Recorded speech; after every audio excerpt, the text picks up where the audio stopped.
परम पूज्य समर्थ गुरु महाराज की तस्वीर यहाँ मंच पर लगी हुई है।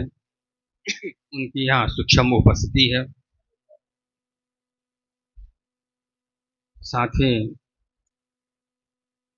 परम पूज्य गुरु माँ जो परम पूज्य की साक्षात प्रतिमूर्ति हैं, उनकी भी यहाँ मंच पर साकार उपस्थिति है।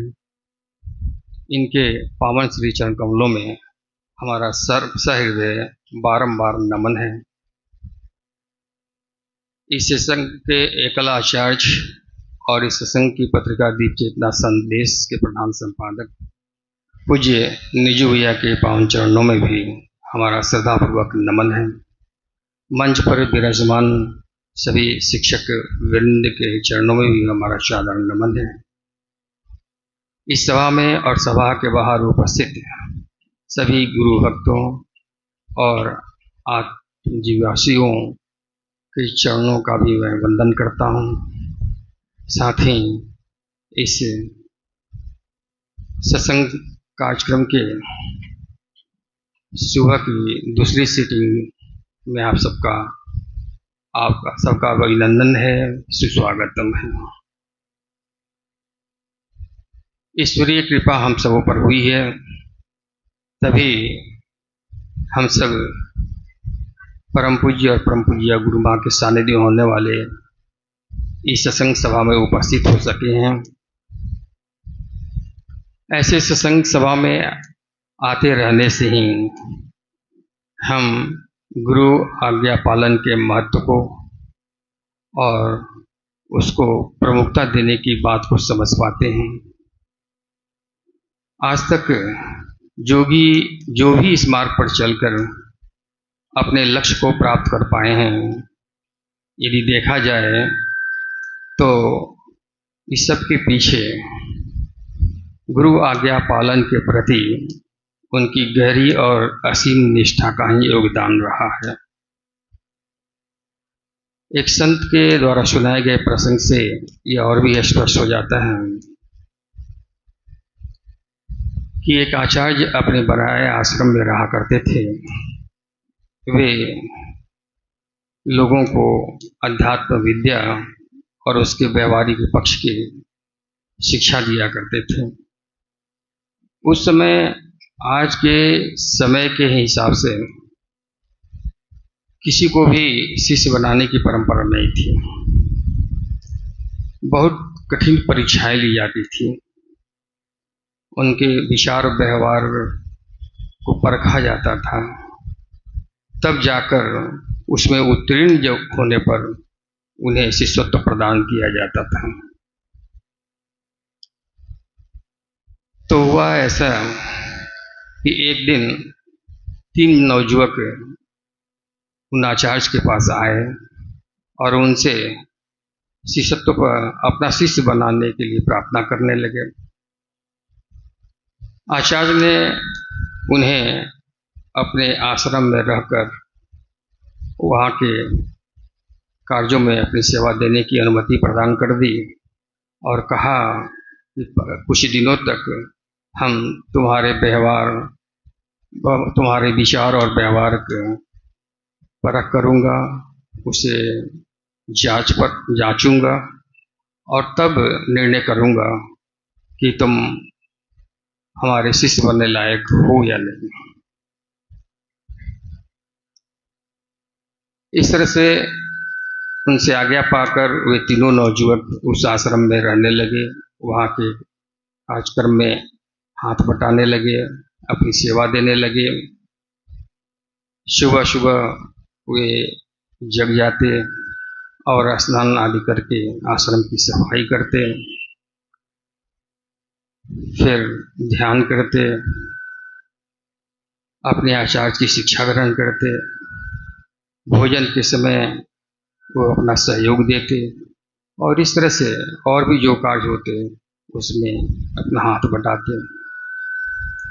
आश्रम का नियम पालन करते हुए वे लगन पूर्वक अपना कार्य पूरा करते। इस तरह से कई महीने बीत गए।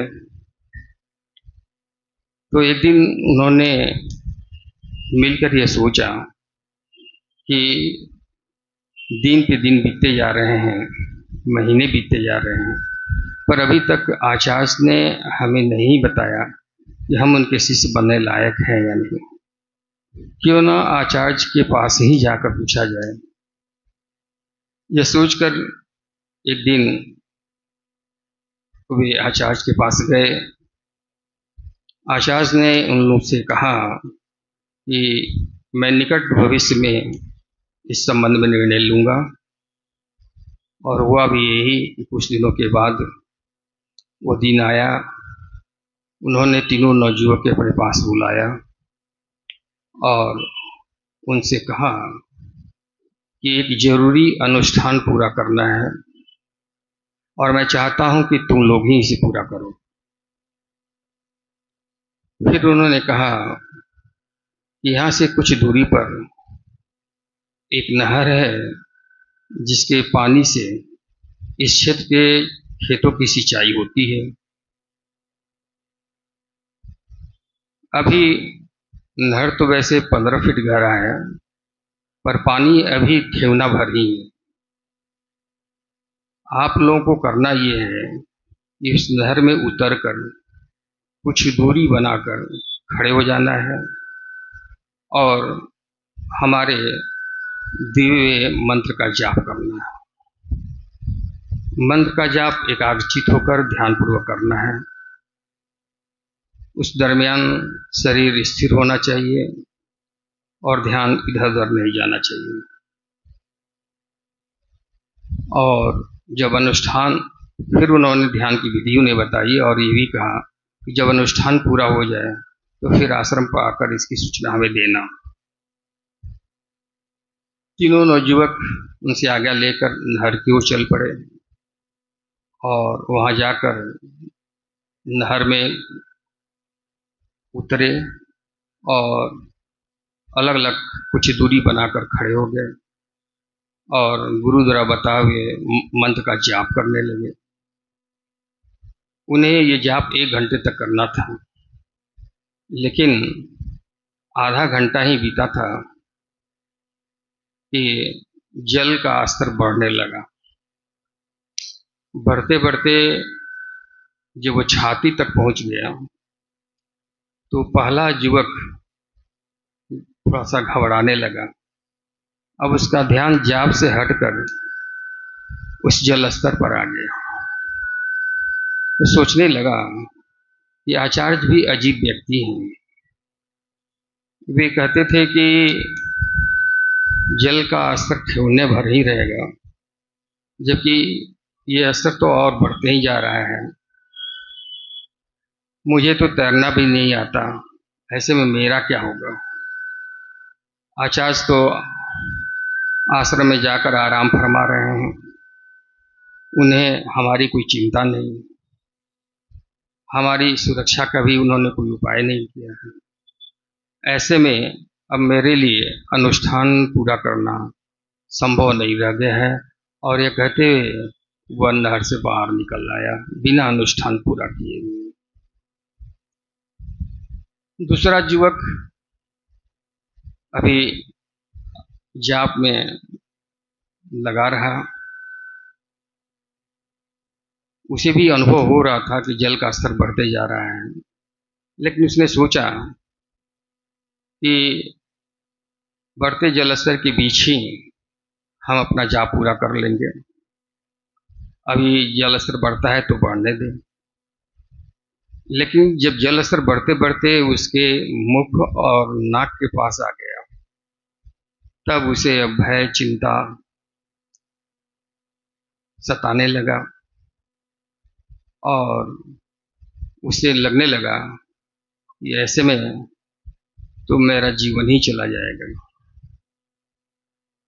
अगर जान बची तो फिर यह अनुष्ठान बाद में ही पूरा किया जा सकता है, तो क्यों न अपना जान बचाया जाए और अगले समय का इंतजार किया जाए। यह सोचकर वह दूसरा युवक भी बिना अनुष्ठान पूरा किए हुए नहर से बाहर आ गया। तीसरा युवक बिना बाहर की गतिविधि से प्रभावित हुए पूरे स्थिर चित्त से ध्यानपूर्वक अपने जाप में लगा रहा। उसे जल स्तर बढ़ने की खबर भी नहीं थी। वो पूरे पूरे एकाग्रचित होकर अपने काम में लगा, गुरु आज्ञा का पालन करता रहा। लेकिन जब जल स्तर मुख और नाक से ऊपर सर के ऊपर बहने लगा, तब वो डूबने लगा। इतने में दूसरे किनारे से एक व्यक्ति उस नहर में कूद पड़ा और तैरते हुए उस युवक के पास जा पहुंचा और उसे लेकर सुरक्षित नहर के किनारे पहुंच गए। वह दूसरे व्यक्ति और कोई नहीं, वो आचार्य ही थे। उन्होंने जानबूझकर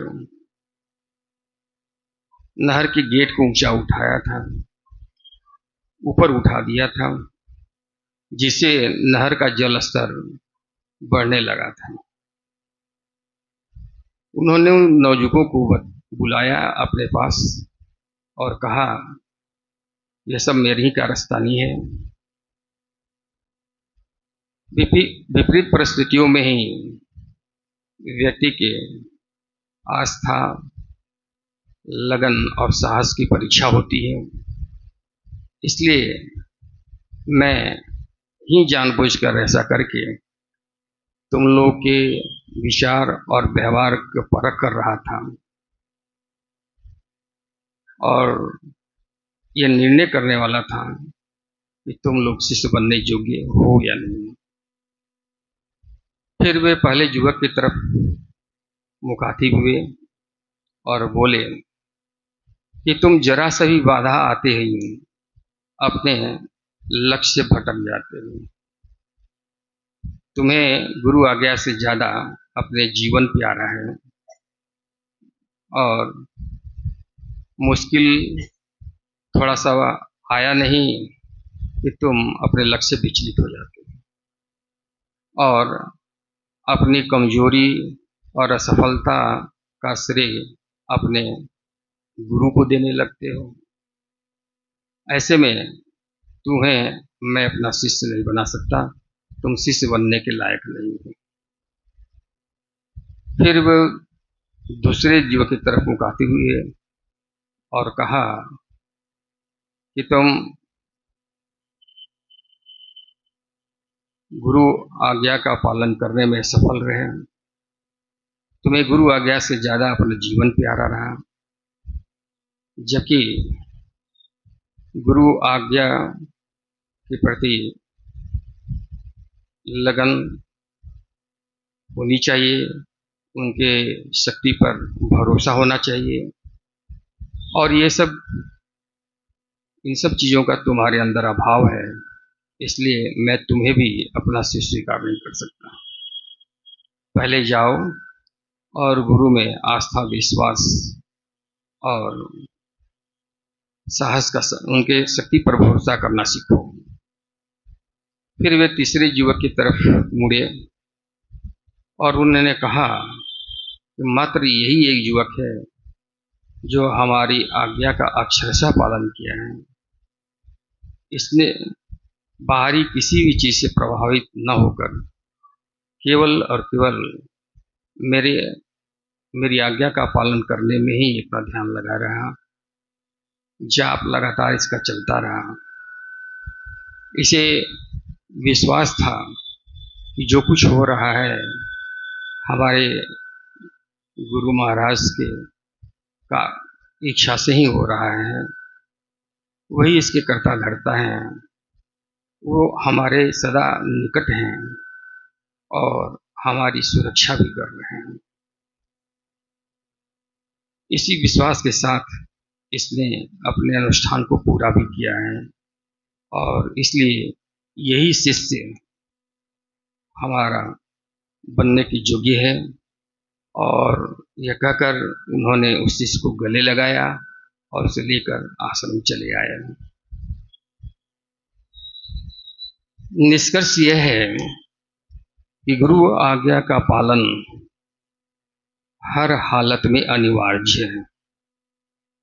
जैसा कि अभी ने सुना, पहले शिष्य बनाने के लिए कितनी कठिन परीक्षाएं ली जाती थी, तब शिष्य के रूप में स्वीकार किया जाता था। पर गुरुजन जानते थे कि आज के समय में वैसे शिष्य मिलना बहुत ही कठिन है, क्योंकि हम पहले संसार को रखते हैं और बाद में अध्यात्म को।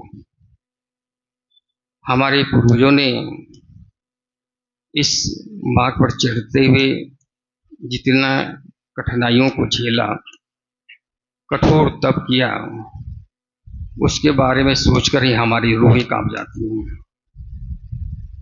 ऐसा इसलिए कि ऐशो आराम और विलासता भरे जीवन ने हमें इतना निर्बल और कमजोर कर दिया है कि पुराने शिष्यों की परीक्षा लेने के बाद सोचकर ही हमारी हिम्मत हार जाती है और वैसा कर पाना असंभव सा लगने लगता है। परम पूज्य भी इस बात को जानते थे। उन्होंने तो स्वयं ही बहुत संघर्ष किया, काफी अपने को तपाया, जलाया। वे रूम में घंटों बैठे रह जाते थे ध्यानस्थ होके, और बाहर से ताला बंद करवा देते थे ताकि कोई बाधित न कर सके। उन्होंने अपने जीवन चरित्र को, जीवन परिचय को अपने द्वारा लिखित पुस्तक तब से अब तक में विस्तार से बताया है,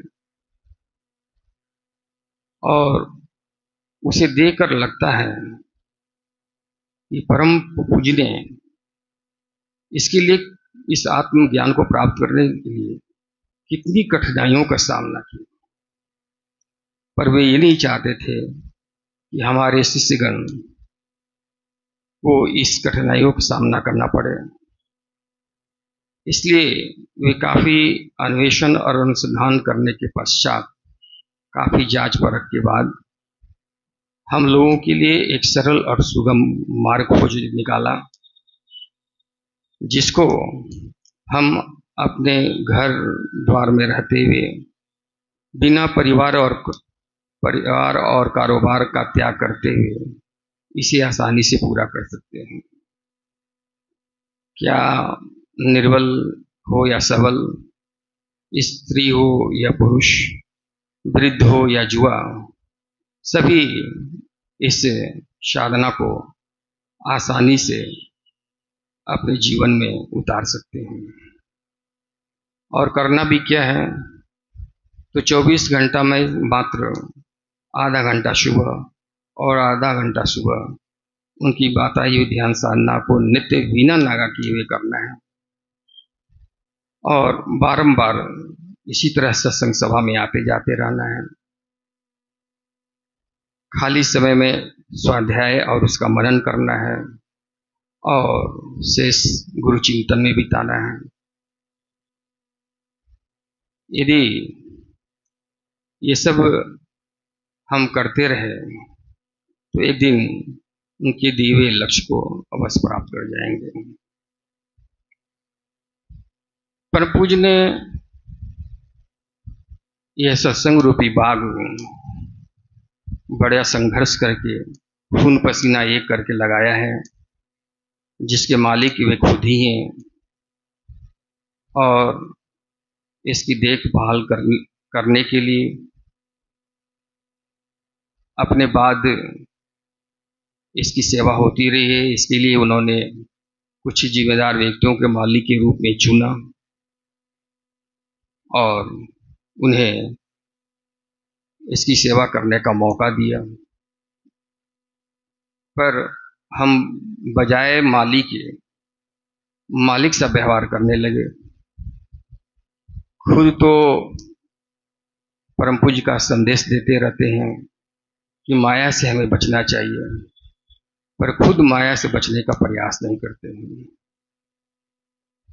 और इस तरह से उसके जाल में फंसते चले जाते हैं, और हमारी उन्नति नहीं हो पाती है, उल्टे अवनति होती चली जाती है।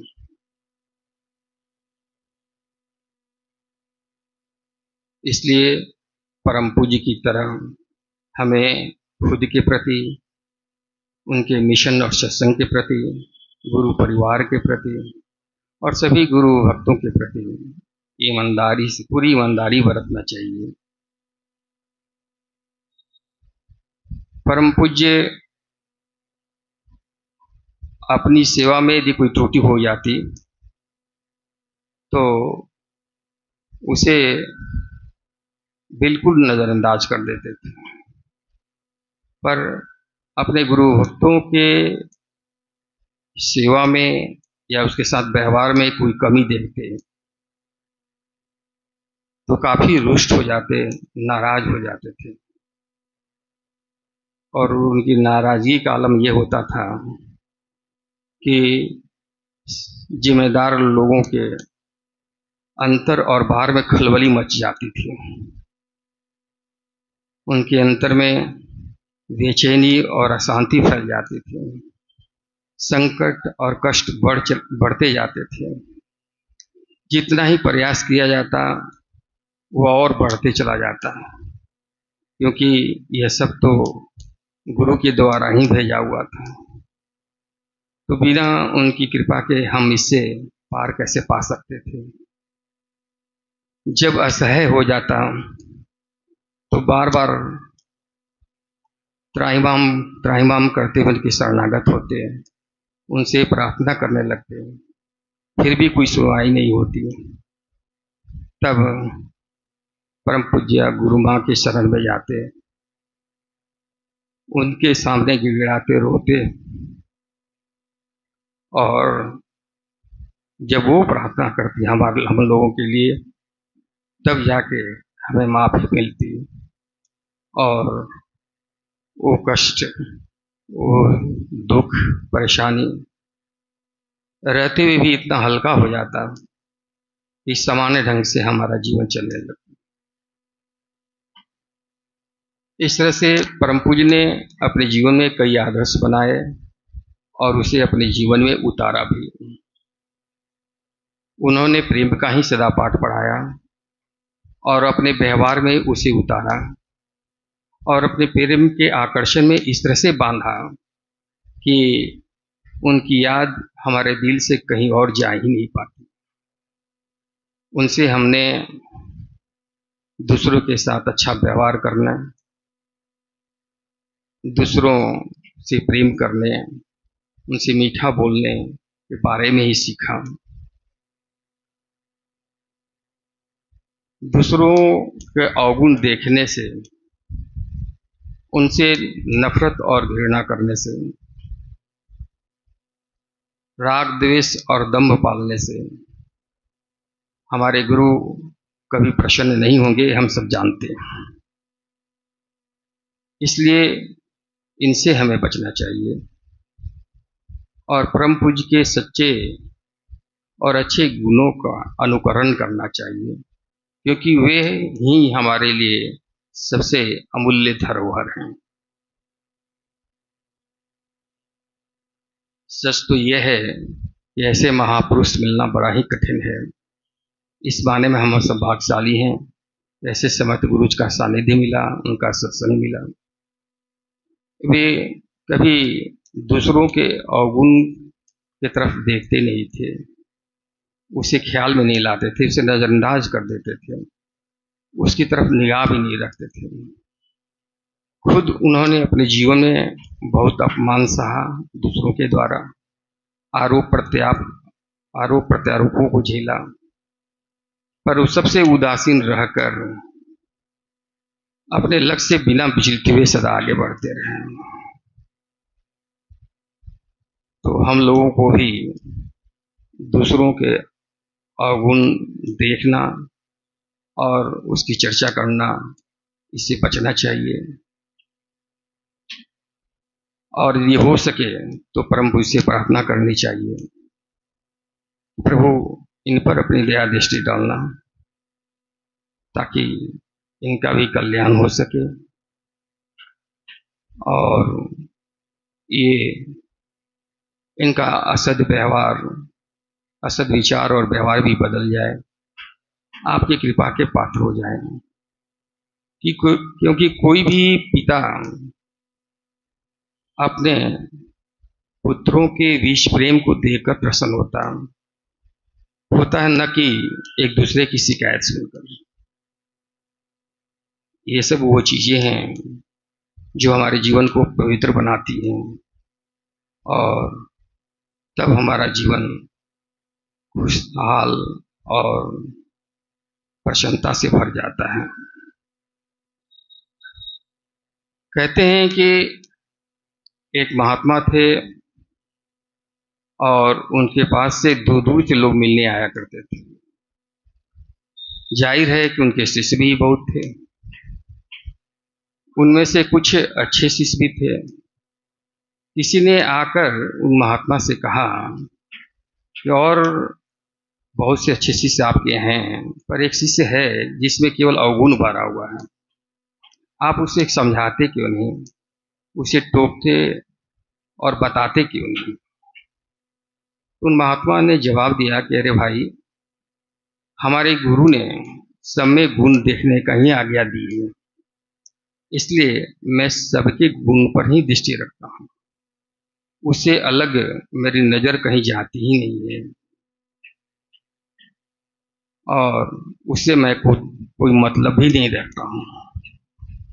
यदि दूसरों के अवगुणों को मैं देखता तो वो अवगुण मेरे अंदर भी आते और जो आज हमारे यहाँ हमसे मिलने आते हैं फिर वे हमसे दूर भागने लगते हैं। वही गुरु आज्ञा का पालन करने से आज हम उन अवगुणों से दूर हैं और लोग उसी वजह से हमसे मिलने भी आते हैं। और यह गुरु आज्ञा पालन का ही चमत्कार है।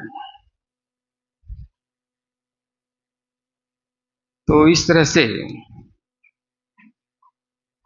और सच्चाई भी यही है कि सत्पुरुष की संगति से हमारे अंदर अच्छे विचार भरने चाहिए, पर यह तभी हो सकता है जब हमारे अंदर के दुर्विचार, दूषित विचार, मलिन विचार बाहर निकलते जाएंगे। और ये जब होगा तो उनकी बताई हुई ध्यान साधना से ही होगा। सत्संग परिचय में हम बराबर कहते हैं कि इस ध्यान साधना से एक दिन हमें आत्मदर्शन होगा और इस आत्मदर्शन की उपलब्धि होगी कि हम में निर्भीकता आएगी और एक निर्भीक व्यक्ति ही क्षमा कर सकता है, दया कर सकता है और वह सहनशील भी हो सकता है। तो धीरे धीरे ही सही इन गुणों को हमें अपने व्यवहार में लाना ही होगा।